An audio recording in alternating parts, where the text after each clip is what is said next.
Duha ka ginudahang sakop sa CPP-NPA ug duha ka sibilyan ang nakala sa engkwentro tali sa kasundaluhan ug sa mga sakop sa rebuilding sakop sa New People's Army. Si Chelo Valiana sa report.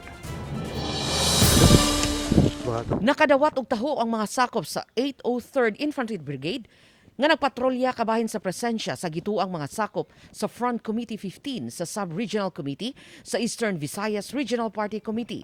Gipasanginlan ang pundok nga nalambigit sa pagpangilkil sa mga bulupyo sa Katubig-Las Navas Complex kon Katlas. Nahitabo ang engkwentro sa lasang sa Barangay Rojas sa lungsod sa Katubig, Northern Samar niadtong Pebrero 8 alas 3 sa hapon.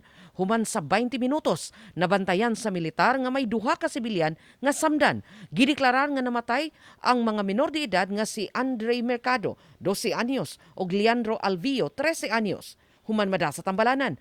Naangol usab si Arlie Rabay, 26 anyos, apan luwas na ang kahimtang.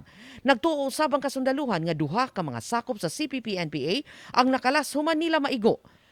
Samtang nakasakmit usab og 34 ka assorted assault rifles ang mga sakop sa 8th Infantry Division gikan sa gituhuang mga sakop sa rebelding komunista sa kalasangan sa lungsod sa Pinabakdaw sa Samar Province.